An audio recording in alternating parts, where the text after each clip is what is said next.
Meenakshi, firstly मैंने congratulations आपके show के लिए। Thank you. और एक नए किरदार के साथ, नए अंदाज के साथ नए शो में आ रही हो, क्या कहना चाहूँगी?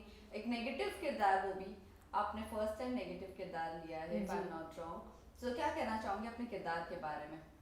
As an actor I always wanted a change, क्योंकि जब आप एक किरदार टेलीविज़न में प्ले कर लेते हो तो लोगों को यही लगता है कि you are very good in certain किरदार। बट मैं चाहती थी कि मैं वेरिएशंस दूँ अपने काम में, और obviously as an actor I should work and play different kinds of characters. So when Shaina came to me as like negative lead है, मैं कर पाऊँगी या नहीं कर पाऊँगी, बहुत सारे सवाल थे मेरे दिमाग में। उससे ज़्यादा बड़ा सवाल ये था कि लोग मुझे एक्सेप्ट करेंगे या नहीं, बिकॉज माइथो प्ले करने के बाद, mytho is not like daily soap वाली बहू जो पॉजिटिव से नेगेटिव हो जाएगी तो ज़्यादा फ़र्क नहीं पड़ेगा, लेकिन जब आप देवी से एक्सट्रीम नेक्स्ट लेवल पर चले जाते हो, एक्सट्रीम नेगेटिव पे पहुंच जाते हो, तो वो थोड़ा सा ना डाइसी हो जाता है इनिशियली थॉट्स में कि क्या होगा, लोग एक्सेप्ट करेंगे नहीं करेंगे। But I been really fortunate कि मुझे मेरी जनताओं ने, मेरी ऑडियंसेस ने इतना पसंद किया। और जब मैंने खून भी किए 2-2 3-3 वो मुझे बड़ा मज़ा आया ऐसे गोली मारते हुए और खून करते हुए। तो आई फेल रियली फॉर्चुनेट कि मुझे लोगों ने काफ़ी पसंद किया मेरे किरदार में। और now I am looking forward, अब मुझे ही पता चल चुका है कि आई हैव दिस, मेरे लिए ये दरवाज़ा खुला हुआ है कि मुझे आगे की अपॉर्चुनिटीज़ आएंगे, विच इज़ नॉट ओनली देवीज but then other characters also to play. But fiction show में फर्स्ट टाइम ये शो लेने के बावजूद आपने नेगेटिव ही क्यों चूज किया? Why not positive? सी मेरे पास फर्स्ट वर्स की पॉजिटिव ही मैं करती हुई आई हूँ, and like how I said कि एज एन एक्टर मुझे वैराइटीज़ अपने काम में दे चाहिए और दिखानी भी है कि जब मैं कुछ प्ले करूँ तो मुझे भी मज़ा आए कुछ प्ले करने में। तो मैं चाह रही हूँ कि अभी मैंने नेगेटिव किया, फिर वापस पॉजिटिव, फिर नेगेटिव, तो मुझे भी वेरिएशंस चाहिए, नहीं तो वो मोनोटनी हो जाती है और फिर वो आपको ही मज़ा नहीं आएगा, सामने वाले को आएगा देखने में, but as an actor you should also enjoy what you doing. So that is why I decided कि हाँ यार अभी ये इसका टाइम आ गया है। बट ऑल्सो माइथो शो के बाद एकदम सडनली ये फिक्शन शो में शिफ्ट होना। जी। सॉरी,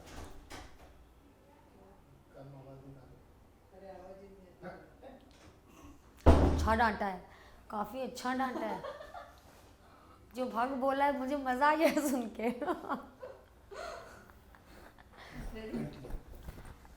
ये जानना चाहिए माइथो शो के बाद फिक्शन लेना कितना चैलेंजिंग लग रहा है आपको, ये किरदार प्ले करने, वो भी नेगेटिव? इनिशियली मुझे काफ़ी नर्वसनेस थी इनिशियली कि कैसे होगा, क्या होगा, लोग मुझे पसंद करेंगे या नहीं इस कैरेक्टर में, बिकॉज उनके लिए तो मैं देवी हो गई थी एक तरह से। और थोड़ा सा मुझे था कि एकदम से, क्योंकि बोलते हैं ना जब आप 21 दिन कोई भी एक काम करते हो तो आप यूज टू हो जाते हो उस चीज़ के लिए, इसलिए बोलते हैं कि कोई भी अगर आपको मैनिफेस्ट करना हो या फिर अगर आपको कोई भी अपने अंदर एक आदत डालनी हो, वो रनिंग की हो सकती है, वो रीडिंग की हो सकती है, या फिर सुबह 6 बजे उठने की हो सकती है, फॉर सर्टेन पीपल। और तो आप 21 दिन तक एक ही चीज़ आप जब करोगे परफॉर्म, तो वो आपके जहन में आ जाती है। तो जब मैंने कंटिन्यूसली माइथोस किए तो वो मेरे जहन में आ गया था कि जब कैमरा सामने आएगा तो मेरे अंदर से पॉजिटिव ही निकलने वाला है।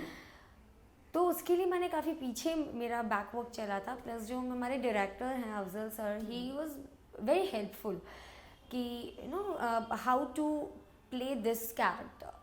और मुझे obviously it's a team work, when an actor जब आपके सामने स्क्रीन पर आता है तो ये पूरा टीम वर्क होता है, it's not only actor is performing, it's a complete team work. आपके पास स्क्रिप्ट वैसी लिख कर आती है, फिर आप उस पर काम करते हो, फिर आपको वैसा अटायर दिया जाता है, तो it's all a team work. फिर उसके बाद आपके लिए इतना डिफिकल्ट नहीं होना चाहिए बिकॉज आप ऑलरेडी एक्टर हो, आपका काम ही वही है। तो मुझे पता है कि मेरा काम क्या है, और एक गाइडेंस की ज़रूरत पड़ती है कि जिसने जैसे लिखा है उसको उसी तरह से कैसे परफॉर्म किया जाए, तो उसके लिए गाइडेंस लगती है कि किस तरह से आपका क्रिएटिव डिस्कशन चला था, एंड देन एक्टर को पता होना चाहिए, दैट्स इट। मुझे लगता है देन थोड़ा सा एक्टर के लिए परफॉर्मेंस वाइज थोड़ा सा सॉर्टेड हो जाता है। अदरवाइज़ मेरे माइंड में था कि लोग मुझे एक्सेप्ट करेंगे, बिकॉज काफ़ी एक्सट्रीम टर्न था ये मेरे लिए, और ये मेरे लिए ज़रूरी बहुत था बिकॉज मुझे चेंज चाहिए था अपनी लाइफ में as an actor, like how I said variations. तो जब तक मैं वैरायटी नहीं दूंगी मुझे भी पता नहीं चलेगा कि मेरी रेंज क्या है। So it was for me, I took that call.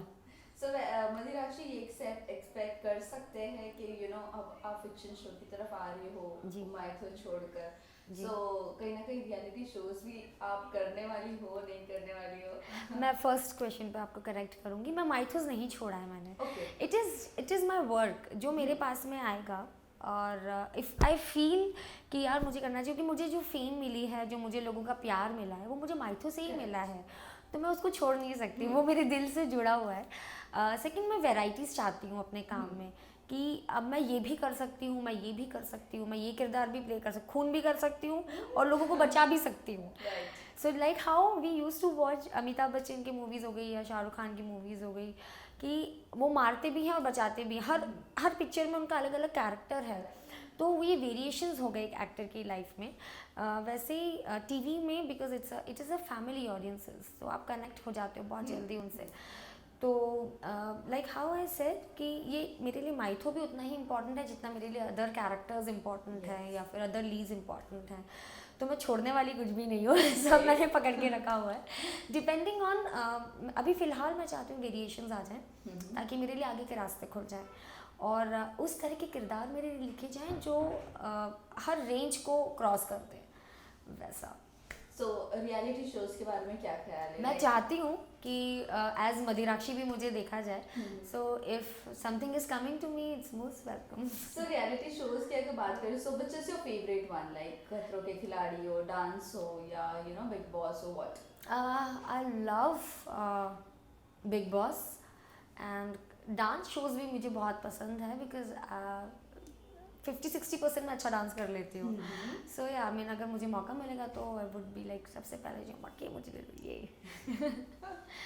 Okay, also मदिराक्षी, कभी आपको बिग बॉस के लिए अप्रोच किया गया या खतरों के खिलाड़ी के लिए कभी अप्रोच किया गया? मेरी बिग बॉस की बातें हो रही थी, तो बातें चल रही थी। अच्छा, ओके, मतलब कभी फाइनल तक का पहुंचा ही नहीं वो चीज़? नहीं, फाइनल तक भी आई थी बातें, बट फिर उसके बाद जब बिग बॉस चाहेंगे तभी मैं पहुंचूंगी।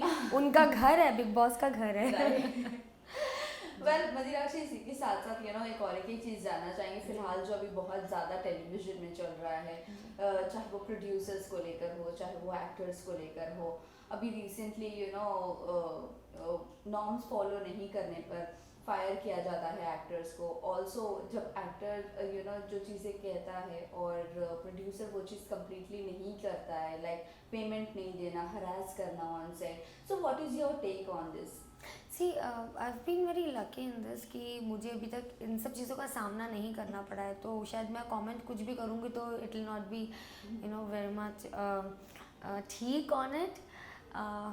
तो बट हाँ, नॉर्म्स जो चेंज किए हुए हैं, हो सकता है कि प्रोड्यूसर्स का वैसा एक्सपीरियंस रहा हो कि उनको ये स्टेप, इतना एक्सट्रीम स्टेप उठाना पड़ा हो, और एक्टर्स के लिए भी एट द सेम टाइम अभी भी काफ़ी सारे केसेस मैंने भी सुने हैं। One of our friend Karishma for Krishna, हाँ, तो उसका भी मैंने पोस्ट देखा, one of our colleague Krishna, उसका पोस्ट देखा, तो I was not feeling very good about it कि उसको 5 महीने की पेमेंट नहीं मिली है and she is been harassed. तो हरास के साथ साथ उन्हें मेकअप रूम में भी बंद कर दिया गया था। She was calling her friends कि मुझे हेल्प करना है। I heard that. Then I texted her on Instagram also कि hope you're well.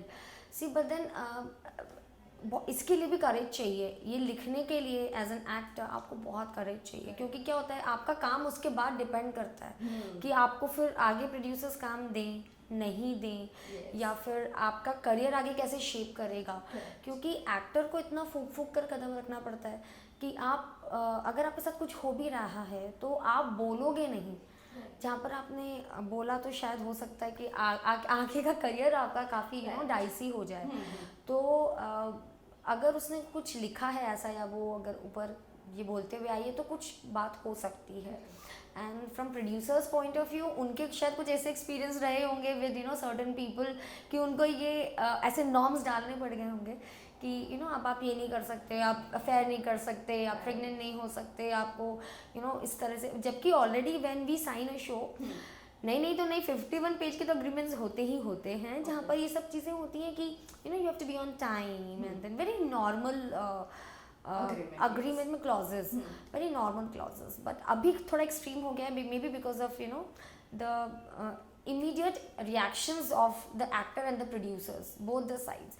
और कभी कभी सेट पर ये भी होता है, प्रोड्यूसर्स को पता ही नहीं होता है, लाइक जो अभी चल रहा था कृष्णा का, प्रोड्यूसर्स को पता भी नहीं होता, क्योंकि ये it is between EP and the actor. हम प्रोड्यूसर्स से डे टू डे बेसिस पर डील नहीं करते हैं, ये डे टू डे बेस पे हमारा सिर्फ ईपी के साथ में या प्रोडक्शन में जो होते हैं ऑन सेट, उनके साथ ही हमारी डीलिंग होती है। तो 1-to-1 में क्या हुआ होगा, you never know that way. Yes. So, well, इसी के साथ साथ ये जानना चाहेंगे वो how is your bond with your actors on set or off set, off screen? ये थोड़ा बहुत बता दीजिए, और किसके साथ जेलस ज़्यादा हो जाती हो? मेरा actually I am very fun loving girl and I am very mix up girl with everybody. मुझे इंसान बहुत पसंद है, लोग पसंद है, दोस्तियाँ करना पसंद है, तो मैं जहाँ जाती हूँ मेरी दोस्ती अपने आप हो जाती है। तो it's like I make fun with everybody. मेरी दोस्ती भी सबसे होती है, सबसे जेलिंग होती है। So when we sit also सबके साथ and I sit 1-to-1 also सबके साथ। So lastly, जाते जाते अपने फैंस एंड व्यूअर्स को क्या कहना चाहोगे? मैं अपने सभी फैंस से कहना चाहूँगी, thank you so much for all the love, care, support and all the messages you been sending me on social media platform. Thank you so much once again and keep on showering your love and your support. Thank you. All the best. Thank you.